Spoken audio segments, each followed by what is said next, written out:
saluons donc dans le monde entier de notre émission toddchannel.org, le lion de Juda rugit. Et de la porte de Bruxelles, ici à Jésus-Sec, au Verrez, nous sommes dans notre jardin. Eh bien, nous aimerions faire cette émission qui devait s'imposer après ce drame. N'ayons pas peur des mots, parce que l'heure est grave. Nous sommes dans les derniers temps. Ce 14 juillet, au lieu d'être une fête, eh bien, c'est transformé, comme tout le monde le sait, dans un drame apocalyptique, eh bien, à Nice, où des dizaines et des dizaines de morts ont trouvé la mort. Et il nous a semblé juste, eh bien, que des hommes de Dieu puissent, eh bien, essayer de trouver des réponses, et surtout comment on doit se comporter en tant que chrétien dans le monde, en tant que leader. Et j'ai le plaisir, l'honneur d'avoir à mes côtés le prophète Michel Chevalier du Canada. Bonsoir. Bonsoir. Et le docteur donc, Jacques Collant, que vous connaissez dans nos émissions. Alors tout d'abord, docteur Jacques, d'après vous, pourquoi cet attentat devons-nous nous attendre à un tel acte de barbare? D'abord, je pense qu'il faut expliquer que le monde vit dans des temps, et la Bible enseigne, d'ailleurs Jésus lui-même le dit dans l'évangile de Matthieu chapitre 24, que nous sommes dans des temps et le monde suit un chemin. Et nous sommes arrivés dans une période de l'histoire du monde où justement Jésus avait annoncé qu'il y aurait des guerres, les nations se mettraient contre les nations. Et on voit ici, en l'occurrence, que ces guerres se transportent. Et en l'occurrence, ici, avec tout ce problème de l'islam, vient de prendre, si vous voulez, ces problèmes des nations du Moyen-Orient et les transporte chez nous. Et cet islam, évidemment, produit une haine absolument inconsidérable. Et nous voyons le résultat de tout cela. Je pense qu'aujourd'hui, le temps dans lequel nous sommes sont des temps excessivement prophétiques, qui ont été annoncés d'ailleurs par les prophètes, par le prophète Daniel, par le prophète Jérémie et par Jésus lui-même. Et ce que nous voyons aujourd'hui, c'est ce qu'il est écrit ici dans l'évangile de Matthieu, juste pour le lire ceci. Il dit que vous entendrez parler de guerre, de bruit de guerre, gardez-vous d'être troublés, car il faut que ces choses arrivent. Alors ça peut être surprenant, quelqu'un me disait l'autre jour, Dieu a une drôle de façon de diriger son monde. Si c'était nous, probablement on éviterait toutes ces choses. Mais la façon dont Dieu dirige son monde est tout à fait particulière.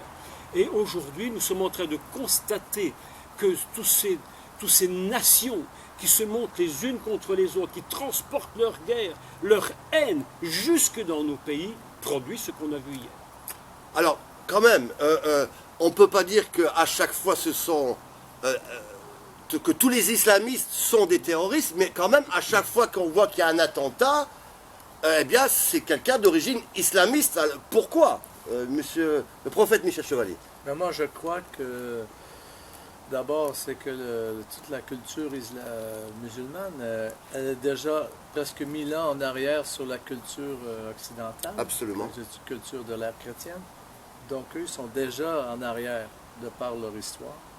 Et comme ce sont tous des peuples du tiers-monde, beaucoup de pays qui ont été... Donc, ils ont beaucoup des visées politiques. Et ils se cherchent. C'est une religion, l'islam, qui n'a pas l'amour n'est pas enseigné. Le mot amour est mentionné dans le Coran ou les livres annexes pour le sexe. Et non pas nécessairement pour la relation. Et comme Dieu, pour eux, n'est pas un père, on n'est pas des fils de Dieu. Donc, tout ça fait que dans leur conscience, ben, le mal peut, ou l'idée de vengeance est plus forte. Et puis il faut dire aussi que l'impie, qui incarne le mal du mal, ben, trouve sa voie par une manière de penser qu'on retrouve beaucoup au travers de l'islam. Alors c'est pour ça que ça favorise tout ça. Mais moi, le verset qui me vient, parce qu'on va en avoir beaucoup, on en a vu, on va en avoir d'autres. Plus c'est près de chez nous, plus ça nous touche. Mais le but derrière tout ça, c'est de faire que le monde ait de la crainte. Parce que les dirigeants du monde, de tous les pays, surfent sur la crainte, la peur. Et donc, moi, j'ai bien sûr le verset dans Éphésiens chapitre 6, à partir du verset 10, c'est écrit au reste, « Soyez forts dans le Seigneur, et par sa force souveraine, et revêtez-vous de toutes les armes de Dieu afin de pouvoir tenir bon devant les manœuvres du diable. » Tout ça est une manœuvre du diable, ça ne peut pas être une manœuvre de Dieu. Et malheureusement, les musulmans qui tombent dans l'extrémisme deviennent des instruments de manœuvre du diable. Oui. Parce que la haine qui habite dans l'humain l'amène à faire des choses. Et puis c'est écrit au verset 12, en effet, ce n'est pas contre le sang et la chair que nous luttons, mais contre les principautés, contre les autorités et contre les pouvoirs de ce monde de ténèbres et contre les puissances spirituelles mauvaises qui sont dans les lieux célestes. Donc ça, nous qui sommes croyants, il faut trouver notre force en Dieu et réaliser que ce n'est pas par les œuvres, par les armes des hommes qu'on va régler ce problème-là, mais c'est un problème d'abord spirituel. C'est vrai. Et moi, pour avoir vu des musulmans se convertir, ils ne peuvent pas résister devant l'amour de Dieu. Et il y aura sans doute des chrétiens qui devront être martyrs en leur emportant l'amour de Dieu, comme c'est déjà arrivé. Tout à fait. Amen. Donc, il ne faut pas s'embarquer être trop influencé par la vague des médias, parce que quand même, les musulmans, ce sont des êtres humains, des gens qui... Jésus est mort pour eux aussi. Non, Jésus est aussi mort pour eux, mais bon, il y en a qui disent que tous ces attentats ne peuvent pas seulement être l'œuvre d'islamistes et qu'il y a quelque chose au-dessus. Certains parlent d'un gouvernement mondial, d'autres les appellent les Illuminati, c'est quelques personnes dans le monde qui veulent diriger le monde et qui utilisent des islamistes pour arriver à leur fin. Je vais m'expliquer. Donc plusieurs personnes disent que afin de mettre par terre ce monde, on les attaque par la peur, par la trinque, par des attaques terroristes, par des guerres. On veut que la crise économique arrive, que la mort arrive afin que tout le monde ait la peur et en fin de compte que ce monde soit contrôlé. Et on parle après évidemment de cette puce, ce nombre 666, on est dans les temps de la fin.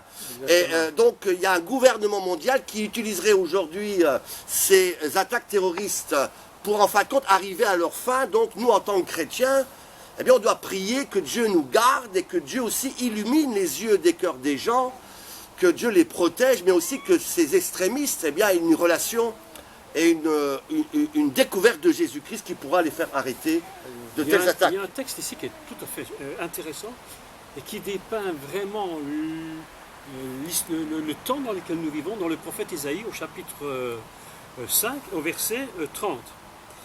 Il dit, en regardant la terre, on ne verra que ténèbres, avec des alternatives d'angoisse et d'espérance. Au ciel, l'obscurité régnera.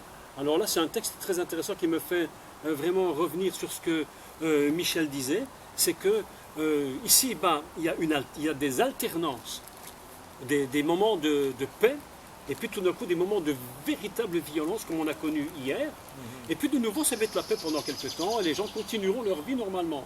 Mais le texte dit, mais au ciel règne l'obscurité. Et c'est là que je reviens sur ce que tu disais, c'est que nous sommes dans un combat purement spirituel. Et ce combat spirituel, il est en train de...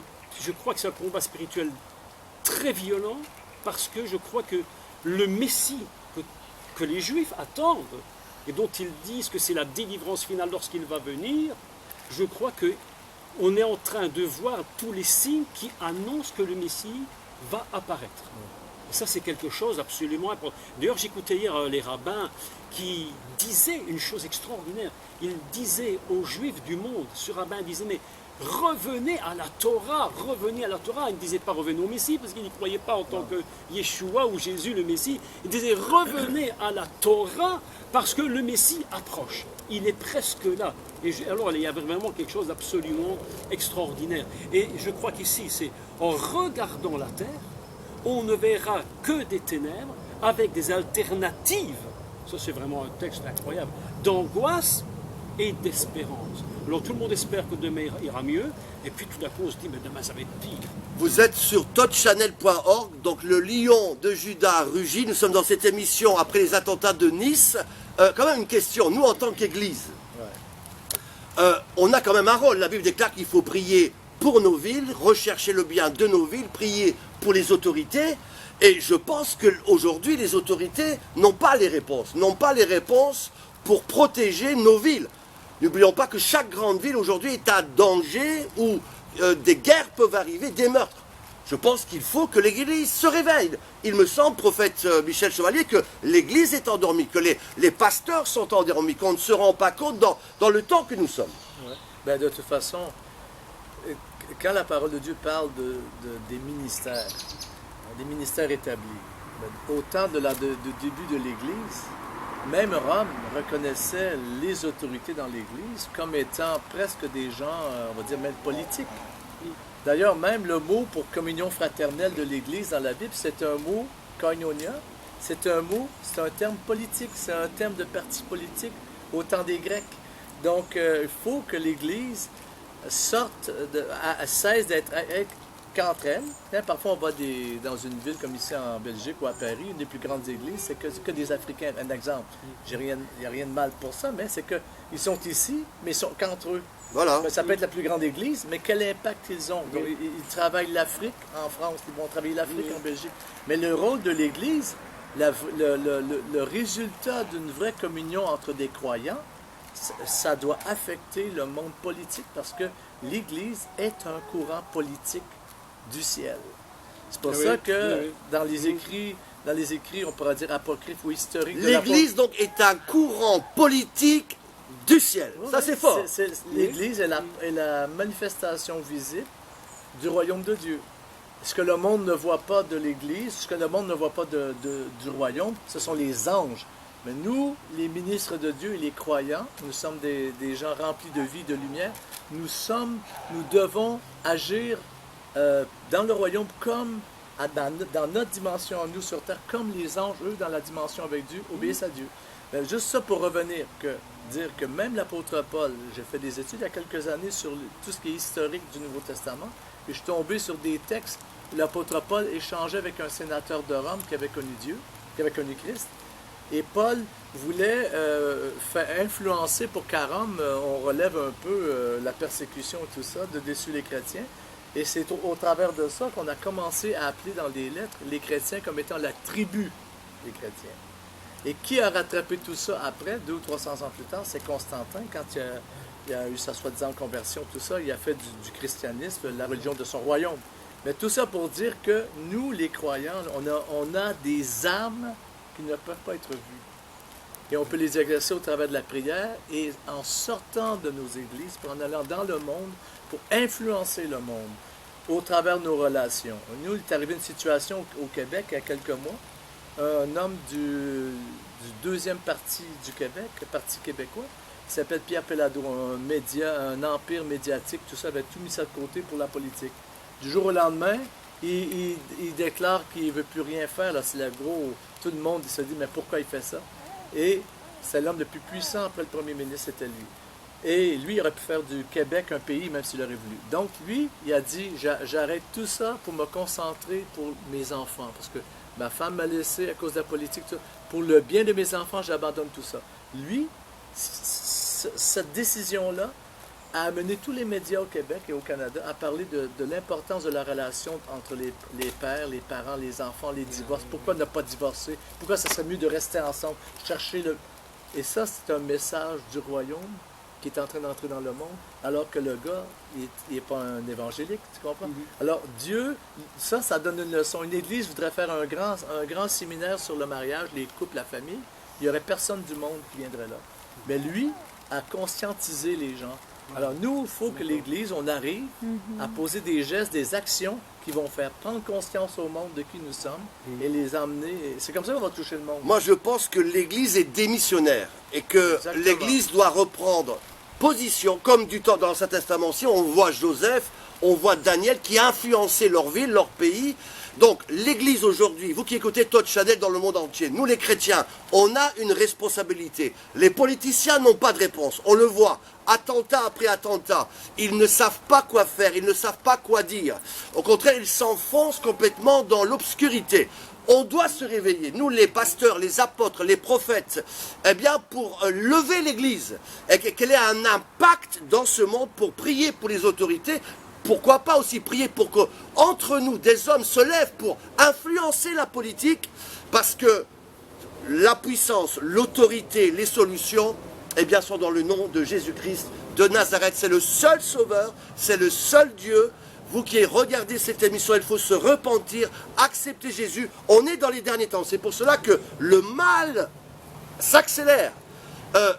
L'homosexualité, la franc-maçonnerie, les Illuminati, le gouvernement mondial, les terroristes islamistes sont en train de mettre un poids pour cadenasser ce monde.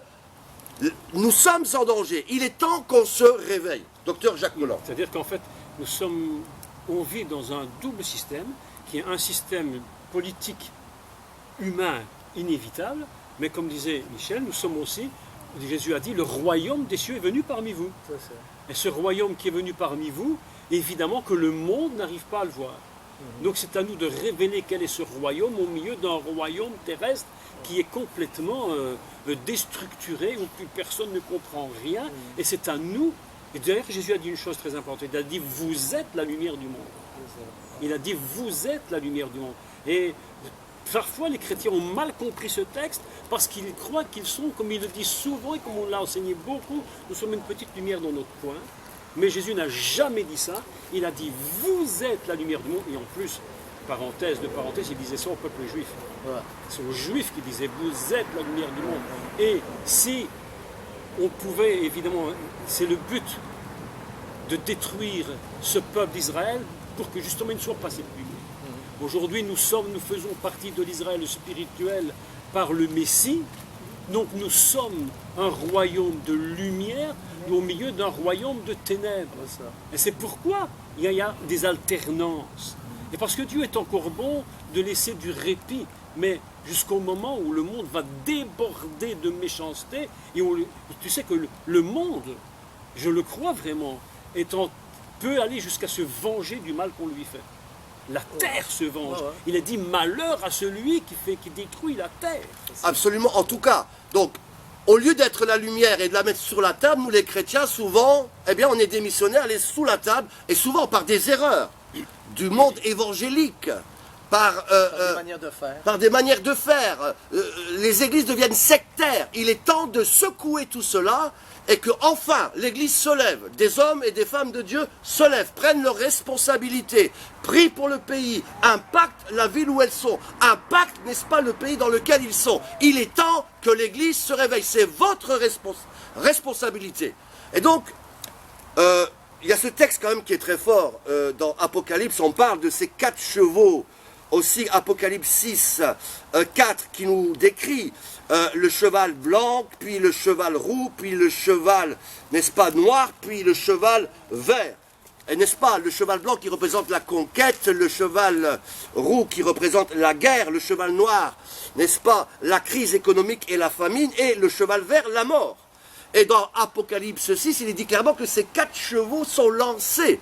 Et la mort a frappé Nice. Le cheval vert est arrivé dans Nice, même si c'était un camion blanc. En tout cas, ça a fait des morts, et des morts, c'est une catastrophe. Si tu n'as pas Jésus, eh bien, il est temps que tu l'acceptes parce que ce cheval vert est en train d'amener la mort partout dans le monde. Mais il y a quand même une bonne nouvelle ici sur la Bible, c'est que si ne fait point de mal à l'huile et au vin. L'huile et le vin, c'est quoi? C'est ceux qui ont l'huile du Saint-Esprit, qui ont le vin de la communion, le sang de Jésus, n'est-ce pas, qui nous purifie, nous sanctifie. Pour ceux qui connaissent l'huile et le vin, il y a une protection, il y a une lumière. Dieu appelle son Église à se réveiller et à tous ceux qui ne le connaissent pas à se repentir pour accepter le seul Sauveur, le seul Dieu. Vous êtes sur toddchannel.org, le lion de Juda rugit. Encore un mot de la fin. Docteur Jacques Coudlan, pour terminer cette émission, à tout le monde qui nous regarde. Le mot de la fin, c'est ce que Jésus a dit. Il a dit, allez par tout le monde, prêchez la bonne nouvelle à toute créature, imposez les mains aux malades, annoncez que Jésus est mort pour vos péchés, apportez au monde la parole du salut pour que les gens se repentent. Le premier message de la Pentecôte, je l'avais déjà dit, le premier message de la Pentecôte, c'est pas soyez remplis du Saint-Esprit, c'est repentez-vous. C'est le premier message. Et le premier travail du Saint-Esprit, Jésus l'a dit lui-même, il a dit, il vous convaincra de péché, de justice et de jugement. C'est le premier travail de l'Église. On peut être des grands docteurs, on peut être tout ce qu'on Amen. veut, mais le plus important, c'est aller par tout le monde et prouver que Jésus est le Seigneur. Prophète Michel Chevalier, du Canada, un homme de Dieu, un ami à moi. Amen. Dites un mot. Bon, moi, je termine avec la fin de la partie de Éphésiens chapitre 6, à partir du verset 13, puisqu'on est dans un combat spirituel, on doit résister à la peur, à la crainte, à l'angoisse, à tout ce que les attaques, tous les événements, parce que c'est fait pour nous cadenasser, mais il est dit, prenez par-dessus tout toutes les armes de Dieu, afin que vous puissiez résister dans le mauvais jour, et après avoir tout mis en œuvre, tenir bon. Okay? Parce qu'on est, en tant que croyant, on est dans un travail de Dieu. Et après, il donne toutes les armes qu'on doit se revêtir. Donc moi, ce que je veux dire, c'est que les armes, on ne les prend pas le matin quand on se réveille. Les armes du croyant, on dort avec, on vit avec. Amen. On est jeune, on est à l'école du dimanche, à Sunday School, puis on nous dit, oui, ce matin, tu prends ton casque du salut. Mais non, on dort avec. On dort avec l'épée, on dort avec l'armure. C'est notre vie. Moi, je suis sur la route plusieurs mois par année, et quand je dors à l'hôtel ou ici, chez Bishop Claudio, ben, j'ai toujours ma Bible à côté de moi dans mon lit. Mon époux, j'aime bien, donc je peux confirmer. Donc, non, mais il faut avoir ça. Et les armes de Dieu, ce sont des mentalités, c'est des manières de penser. Et il faut développer une manière de penser, une mentalité du royaume. Alors, ce qui est du monde ne nous affectera pas ou plus, ou de moins en moins, parce qu'on est habité par une pensée, la mentalité du royaume. Et il va finir, verset 18, il va dire, priez en tout temps par l'Esprit. Amen. Donc, ce qui est arrivé à Nice, ça fait résulter dans notre vie quoi? De la prière. Ça fait de la prière pour les gens, les victimes, les gens affectés, mais aussi la prière pour Seigneur, glorifie-toi. Seigneur, fais venir ta lumière. Seigneur, lève des hommes et des femmes. Et je suis convaincu qu'on va entendre des témoignages de ce qui se passe, de ce qui s'est passé à Nice. Il y a certainement des chrétiens qui étaient là. Il y a certainement des croyants qui étaient là. Il va y avoir des témoignages. Quelque chose a dû se produire. On va entendre parler de ça. Tout à fait. Dans les jours qui viennent, je suis certain. En tout cas, nous voulons, pour ceux qui regardent cette émission dans le monde entier, s'il y avait des familles qui ont été affectées, nous apportons évidemment notre soutien, mais surtout, nous voulons prier pour vous. C'est la meilleure manière qu'un chrétien, un homme de Dieu, une femme de Dieu peut faire. Priez pour vos familles, priez pour cette ville de Nice, priez pour les autorités de la France, de la Belgique, de l'Europe, du monde entier, parce que l'Église a besoin de se lever pour aider ce monde. Nous sommes la solution, nous sommes le sel de la terre, et nous sommes la lumière du monde, et Dieu appelle dans les derniers temps, alors que les temps sont de plus en plus difficiles, eh bien à l'Église de se lever pour donner un exemple, afin que chaque personne puisse se convertir et donner sa vie à Dieu, parce que les jours sont mauvais, mais il y a une solution en Christ Jésus. On va prier ensemble. Étendez vos mains, vous qui regardez cette émission dans le monde entier. Seigneur, nous prions maintenant, tu touches chaque personne. D'abord, tu consoles, tu soutiens toutes les familles qui ont été endeuillées par ce drame, Seigneur, à Nice. Mais au-delà de cela, tous ceux qui ont été endeuillés par des drames dans le monde entier, des attentats, des morts, des accidents, des guerres. Seigneur, nous prions que tu les touches, que s'ils n'ont pas encore la connaissance de ton nom, tu puisses les rencontrer afin qu'ils te connaissent comme le seul sauveur, le seul Dieu. Nous prions aussi pour les villes, les gouvernements, les autorités, Seigneur, afin que tu les réveilles et que tu leur fasses comprendre que toi seul, tu es la solution à tous ces problèmes dans ce monde entier. Nous prions aussi pour les chrétiens, que tu cites des vocations à des hommes, des femmes pour se lever. Seigneur, certains dans les affaires, d'autres dans la politique, d'autres dans des actions humanitaires, d'autres dans l'église, les hôpitaux, toutes sortes de choses, afin que nous ne soyons pas, n'est-ce pas, en dessous de la table, mais une lumière qui se lève, qui brille dans tous les compartiments des sociétés. Le lion de Juda rugit. Seigneur, nous te prions au nom de Jésus. Vous qui regardez cette émission, nous vous disons Shalom de la porte de Bruxelles. Dieu est en train de mettre des centres apostoliques dans les portes des villes dans le monde entier pour prier pour chaque grande ville. Soyez bénis. Donc, touchchannel.org avec le prophète Michel Chevalier, le docteur Jacques Collant. Nous vous disons shalom, à bientôt, que Dieu vous bénisse, le lion de Juda rugit.